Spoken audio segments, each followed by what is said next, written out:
The media has done a tremendous job of covering up all of President Trump's accomplishments since he has been in office.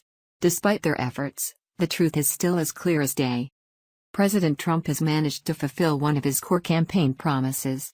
He promised that he was going to cut the red tape and do away with a ton of Obama-era regulations.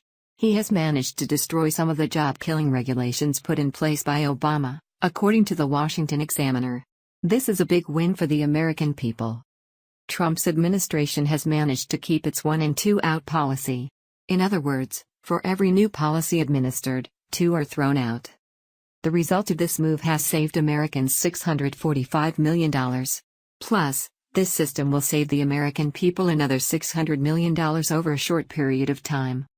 Dan Goldbeck, an analyst for the regulatory policy at the American Action Forum, stated, "By any measure, it has been a significant period for regulatory reform. Americans are finally seeing those crippling policies put on businesses and workers thrown out."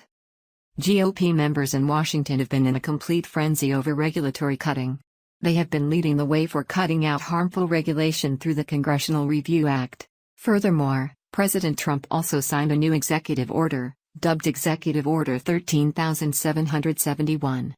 The new order calls for even more cuts and urges agencies to consider the cost of regulations before trying to add more. This is the kind of fiscal responsibility the American people have been calling for. Goldbeck worded it best by describing Trump's plan as a regulatory budget. In essence, he wants all of these agencies to look carefully at what they have and shed the old or useless regulations in order to save more money on the bottom line. Up until this point, the Congressional Review Act has managed to save $582 billion.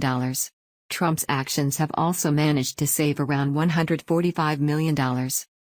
Trump has managed to destroy some of the job-killing regulations put in place by Obama. Will this help our bloated budget? The media, as always, has refused to give credit where credit is due. They instead have been working to demonize the president however they can. They tried to nail him with the Russian collusion story, but nothing stuck, so they had to pull back and put their efforts elsewhere. They then decided to take the approach that Trump is a bigoted racist because he said that the violent left is just as bad as the violent right. Of course, to some news organizations, that means that Trump supports white supremacy.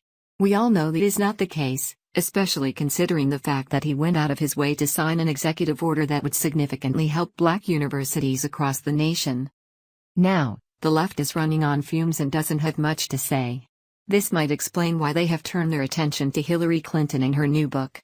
The only problem is their book tour is definitely not casting her in a good light, so it is hard to say what faux anger is going to come out of the left next.